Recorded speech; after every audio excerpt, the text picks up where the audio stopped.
Hi అండి, అందరు ఎట్లున్నారు? మంచుకున్నారా? నేనైతే మంచుకున్నానండి. ఈరోజు వీడియో ఏంటంటే మన సబ్స్క్రైబర్ ఒకరు పద్మ గారు కందిత్తులతో కూర ఎలా వండుతారక్క అని చెప్పి కామెంట్ చేసిరు. ఆమె కోసం అయితే ఈ కంది ఇత్తులతో కూర వండుతా. ఈ కందికాయ చెట్లు అయితే మా ఇంటి చుట్టూ పెట్టుకున్నాయి, న్యాచురల్గా పెరిగినాయి. వీటికైతే మందులు ఏం వేయలేదు. ఇప్పుడు ఇవి తెంపి నేను ఈ ఇత్తులతో కూర వండి మీకు వీడియో చూపిస్తాను. కంది చెట్లు మా ఇంటి చుట్టూ ఉన్నాయి. అంటే వీటికి మందులైన అవసరం లేదు. మీ ఇంట్లో ప్లేస్ ఉంటే ఇట్లా పెట్టుకోరు, పెరుగుతాయి. అంటే మనం ఉడకబెట్టుకొని తింటే మనకు మంచిది. కొనుక్కొని తినకంటే ఇట్లా నయం కదా, న్యాచురల్గా పెరిగినాయి. చూసి రైతులు ఎంత నిండుగా ఉన్నాయో. వీటికి మందులేం అవసరం లేదు, నీళ్ళు ఉండాలి. ఇట్లా ఇంటి చుట్టూ పెట్టుకోరు, కుళ్ళ ప్లేస్ ఉంటాయి. కందికాయ అయితే దింపుడైంది. చూడరు ఎంత వెళ్ళిందో. ఇంత వెళ్ళింది కదా, ఇత్తులు అయితే ఏం బాగా వెళ్ళాయి. ఇప్పుడు ఇదంతా ఒలుసుకుందాం.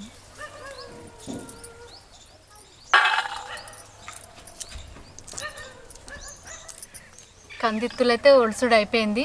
గన్ని కందికాయలకు గివ్వే ఇత్తులు వెళ్ళినాయి. ఇవైతే కడిగి పెట్టిన. ఈ కందికాయ కూరలకు ఏమేమి అవసరమో ఇప్పుడు నేను చూపిస్తాను. 4 టమాటాలు, అల్లం ఎల్లిపాయ, 1 ఉల్లిగడ్డ, 4 కళ్యామాకు రిక్కలు, పచ్చిమిర్చి, కొత్తిమీరాకు, కారపొడి, ఉప్పు అన్నీ ఉన్నాయి. ఇవైతే కట్ చేసుకుందాం మనం.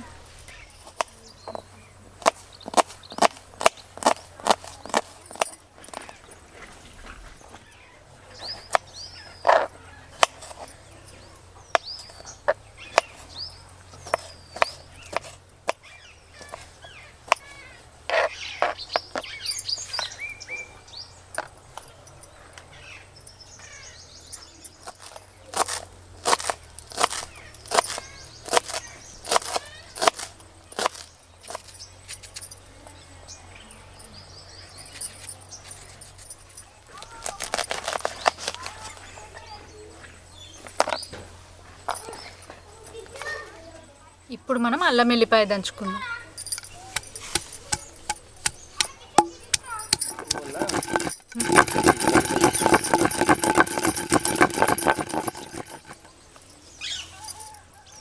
కందిత్తుల కూరకైతే అన్నీ రెడీ చేసినాయి. ఇప్పుడు మనం కూర పొయ్యి మీద వేసుకుందాం.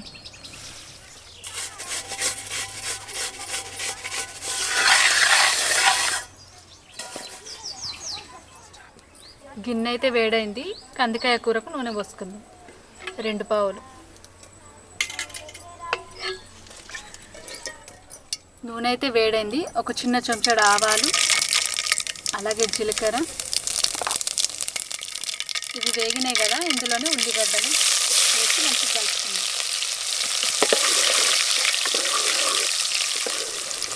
ఉల్లిగడ్డ కూడా మంచిగా ఎర్రగా గాలింది కదా. ఇప్పుడు మనం పచ్చిమిరపకాయలు వేసుకుందాం.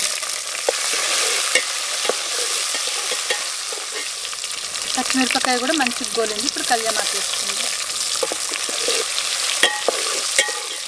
ఇప్పుడు మనం అల్లం ఎల్లిపాయ వేసుకుందాం.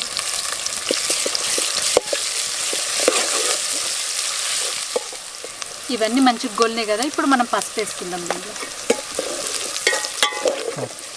ఇవన్నీ మంచిగా గోలినాయి కదా, మనం ఇప్పుడు కందికాయలు వేసుకుందాం దీంట్లో. ఇప్పుడు మనం కందిత్తులలో 2 చెంచాలు ఉప్పు వేసుకోవాలి. ఈ కందిత్తులు నూనెల్ని మంచిగా ఉడికించుకోవాలి.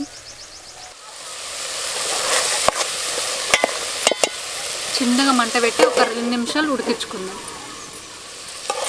కందిత్తులు అయితే నూనెలో మంచిగా ఉడికినాయి కదా. ఇప్పుడు మనం టమాటాలు వేసుకుందాం. దీనిలో మధ్యలో వేసుకుంటే తొందరగా ఉడుకుతాయి.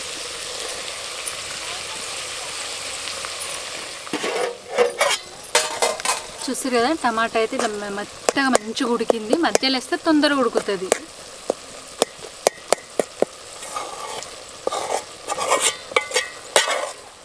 ఇప్పుడు మనం దీంట్లో కొంచెం అంత మిరపకాయలు వేసినాం కదా, కొంచెం కారపొడి వేసుకుందాం. అట్లనే కొంచెం కొత్తిమీర పొడి.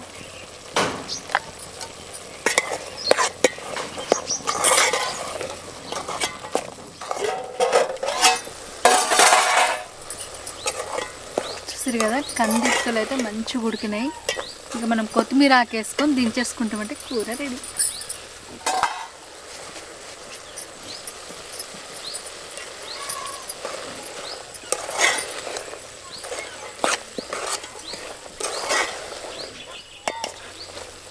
ఇవి లేత కందిత్తులు కాబట్టి నేను దీంట్లో నీళ్లు పోయలేదు. మీరు ఒకవేళ ముదిరిన కందికాయ ఇత్తులు ఉంటాయి అనుకోండి, దాంట్లో ఒక టీ గ్లాస్ నీళ్ళు పోసుకున్నారంటే మెత్తగా ఉడుకుతాయి. ఇవైతే ఉడికినాయి ఇప్పుడు.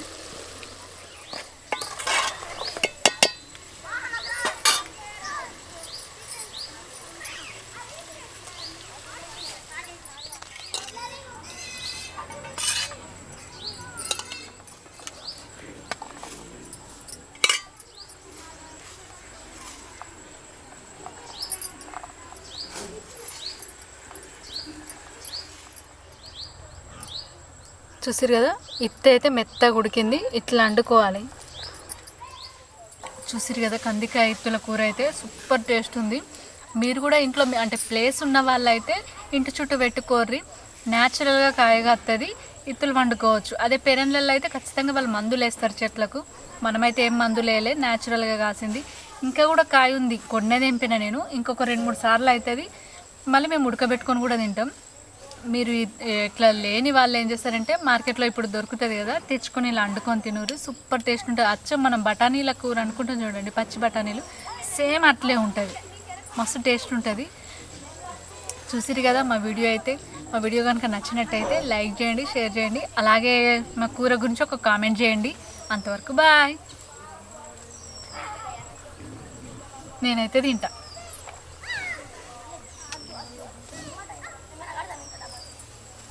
మామూలుగా లేదు బాబు.